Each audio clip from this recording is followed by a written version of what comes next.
बहुत बहुत बधाई आपको, वाह, वेल प्लेड।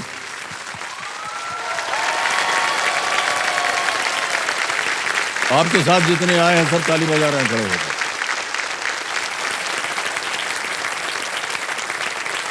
तो हॉट सीट पर आ गए हैं कीर्ति जी देवी वसंत मेरे सामने। ये सुकृत उत्तर प्रदेश से है। बहुत बहुत बधाई आपको कीर्ति। Thank you sir. और कीर्ति जी, हमारे जितने भी कंटेस्टेंट्स आते हैं यहाँ, उनसे हम पहले यही पूछते हैं कि आजकल आप क्या कर रही हैं? सर अभी मैं बैंक में काम करती हूँ। ओके। और 9 साल हो गए हैं मुझे काम करते हुए। अभी फिलहाल मैं बनारस से थोड़ा दूर 60 किलोमीटर दूर रॉबर्ट्सगंज ब्रांच है, वहाँ पे पोस्टेड हूँ। तो वहाँ से डेली आना जाना होता है मेरा, लगभग 30 से 35 किलोमीटर है। रोज जाती हैं आप इतनी हाँ दूर? सर, रोज आती हूँ। फिर छोटा बच्चा है मेरा, ओके, उसको मैं देखती हूँ आके। आप कंपेनियन ग्रुप में तो हम देख चुके हैं, वहाँ से सब ताली वाली बज रही थी। बहुत बहुत स्वागत आप सभी का। इनका परिचय हम करवा देते हैं। ईश्वर चंद्र जी हैं पिताश्री आपके, सुमित्रा जी हैं माताश्री, और निरुपमा जी हैं ये मेरी आपकी सास हैं। हाँ, ये मेरी सास है, सास का माँ है वो। वाह, बहुत अच्छा लगता है सब लोग तीनों एक साथ बैठे हैं। एक्चुअली केबीसी में मैं इन्हीं की वजह से आई हूँ, पापा की वजह से ही।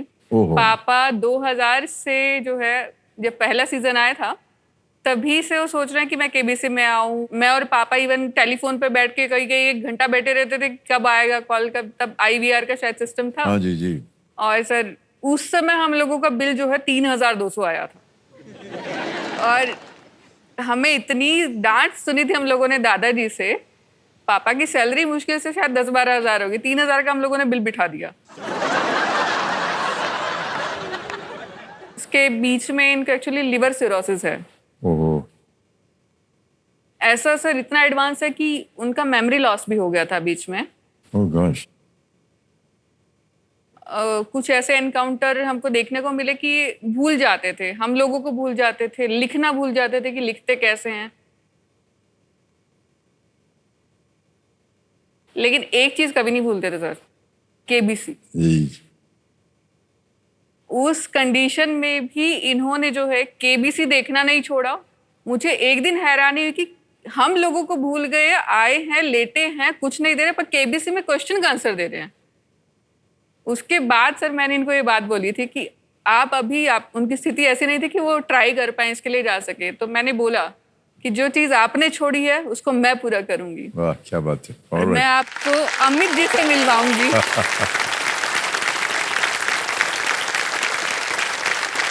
कैसा लगता है आपको बेटी आपकी बैठी यहाँ? बहुत अच्छा जी। आज खुशी का इतनी तो मेरे को नौकरी लगने पे भी खुशी नहीं हुई थी। एक्चुअली मेरे हस्बैंड बोलते हैं कि मुझे कई बार लगता है कि मेरी शादी मर्द से हुई है। ऐसा क्यों? एक तो सर ये ज्वेलरी वाला, मैंने आज तक उन्होंने मुझे कोई ज्वेलरी दी नहीं, खुद से भी नहीं दी, मैंने मांगी भी नहीं। मुझे शौक है नहीं ज्यादा ज्वेलरी का। और दूसरा सर, ऐसे आप देते हैं जया जी को? क्या चीज? ज्वेलरी? अब इतना व्यक्तिगत चीज आपने पूछ लिया है। हम देते हैं। इनकम टैक्स का कोई आदमी तो नहीं है ना यहाँ? ठीक है। तो दूसरा जो है ना, मेरी चाल थोड़ी मर्दाना है। अच्छा। अभी जैसे मैं साड़ी पहन के चलती हूँ ना, मुझे बहुत मुश्किल होती है अपनी चाल को औरतों में ढालने के लिए कि थोड़ा सही से चलो। एकदम मैं मदमस्त हाथी की तरह चलती हूँ ऐसे।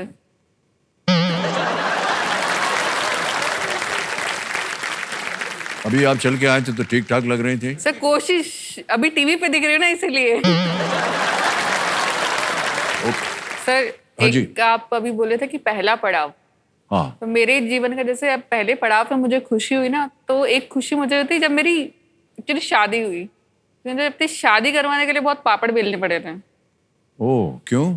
सर एक्चुअली दोनों डिफरेंट कम्युनिटी के हैं, दोनों डिफरेंट कास्ट के हैं। तो इधर घर वाले माने नहीं, उधर से उनको मारने पीटने तक की धमकी दे डाली। मम्मी लोगों को मनाने में, सब मनाने में मेरे को इतना टाइम लग गया ना। जिस दिन वो माने, बस वो जो खुशी मुझे हुई थी, अब यहाँ बैठ के वैसी खुशी भी हो रही है मुझे आपके सामने। जो मैं भी एक इंटरकास्ट बोलना बड़ा अजीब लगता है सर, क्योंकि पिताजी जो थे वो उत्तर प्रदेश और माताजी हमारे सिख परिवार से। तो आधा सरदार मैं अपने आप को मानता हूँ। और बाबूजी हमेशा कहते थे कि इसमें उनको कोई विश्वास नहीं है। होना भी नहीं चाहिए सर। उन्होंने अपना जो उपनाम है सरनेम वो रखा ही नहीं। कवि का उपनाम होता है, बच्चन जो है वो कवि का नाम था, वो उसको सरनेम बना दिया। बहुत अच्छा एक प्रेरणादायक काम किया है कि दूसरों को प्रेरणा मिले इस चीज से सर। लेकिन ये प्रथा जो थी वो बहुत पहले से भी चलती आ रही है, और उस जमाने में तो मैं तो 1940-42 की बात कर रहा हूँ, बहुत विरोध हुआ। बल्कि हमारी जो मौसी वगैरह हैं जो आती हैं पंजाब से मिलने, जब हम पैदा हुए थे तो बच्चे को देखा, हाय किन्ना सोहना पुत्र जन्या है तुसी, की ना रखिया ओदा, जी अमिताभ, हाय किन्ना सोहना नाम है, अमिताभ सिंह नाम हो गया था। करेक्ट करेक्ट, वो अपना वो नहीं छोड़ती हैं। और सुमित्रा जी, आप खुश हैं कि नहीं इस विवाह से? बहुत खुश हैं सर। बस यही होना चाहिए। होंगे क्यों नहीं, जब ऐसी बेटी दबंग हो उसका तो होता ही है। आज हमारी बेटी ने हमारी सारी ख्वाहिशें पूरी कर दी। बहुत बहुत धन्यवाद। तो मुझे बोलते ये बदमाश बोलते मुझे सर, मैं अपने मोहल्ले के मतलब गुंडा उसमें किसी को भी पीट के आ जाना, फिर घर पे आके छुप जाना कि मेरी पिटाई होगी। अब घर वालों ने कभी ऐसे लड़का लड़की में कोई भेदभाव नहीं किया, उन्होंने पिटाई में भी कोई भेदभाव नहीं किया। जब से आप बैठी हैं यहाँ पर, तब से आए पीटना, बाउंस करके मारना, मैं तो मर्द मानती हूँ, मैं गुंडी हूँ। मतलब क्या है, आप क्या करिएगा? आपसे ज्यादा बात करने, आपके नजदीक जाने में हमको थोड़ा डर लग रहा है। नहीं, ऐसा नहीं है सर। ऐसा तो नहीं होगा ना? ये तो बैकग्राउंड में थोड़ा इंट्रोडक्शन है ना पर्सनालिटी का, लेकिन अच्छा, ऐसा नहीं है। मैं बहुत सुलझी हुई हूँ सामने से। अच्छा एक बात बताइए, हाँ जी। आप पिताश्री को लाए, माता जी को लाए, सासू जी को लाए, पति देव को नहीं लाई आप? सर पति देव को इसलिए नहीं लाई ना, वो थोड़ा यूपीएससी की प्रिपरेशन करते थे बीच में। हाँ, तो मैंने बोला तुम चुपचाप घर पे बैठो। ऐसे बोला आपने? भगवान बचाए ऐसी महिला से। कैसे आपने बोला? थप्पड़ मार के बोला बैठे रहो चुपचाप, आना नहीं? ऐसे नहीं, मान जाते थे। हाँ सर, वो भी कम कौन चालाक। बात नहीं मानेगा आपकी?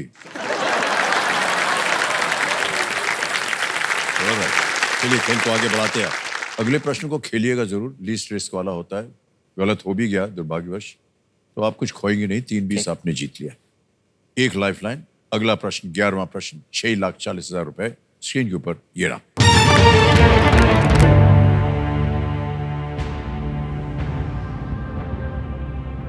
1 जुलाई 2024 तक के संदर्भ में अंतर्राष्ट्रीय मुद्रा कोष के अनुसार अमेरिका और चीन के बाद किस देश की तीसरी सबसे बड़ी जीडीपी है?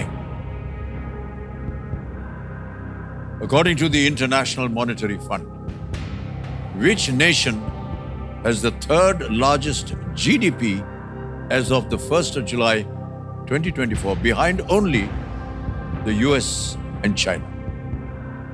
Option देखिए, A France, B Canada, C Germany, D UK। Canada तो इसमें नहीं है, फ्रांस भी नहीं है,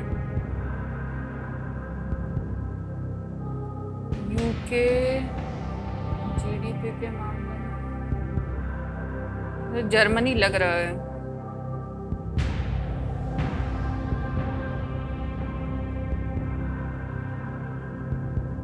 थोड़ा बहुत जो याद आ रहा है सर, जर्मनी ही आ रहा है। जर्मनी की 3rd है और भारत की 4थे नंबर की है। और ये कहीं आया था कि जर्मनी को पछाड़ के 2030 में शायद भारत की नंबर 3 पे आ जाएगी जीडीपी। सही उत्तर देंगे आपको 6,40, गलत आपको वहीं रखेंगे 3,20 में। 1 लाइफलाइन है आपके पास ऑडियंस पोल की।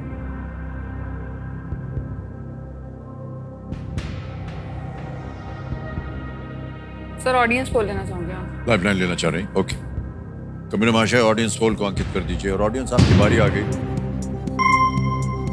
कठिन प्रश्न है लेकिन देखते हैं आपका उत्तर क्या होता है। और आपका समय शुरू होता है अब।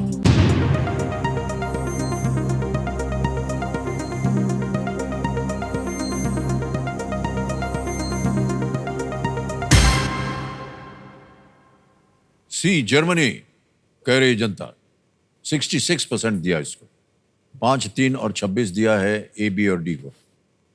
सर सी जर्मनी को लॉक किया जाए। सी जर्मनी पे ताला लगाया जाए। बजा दीजिए ताली, बिल्कुल सही जवाब है।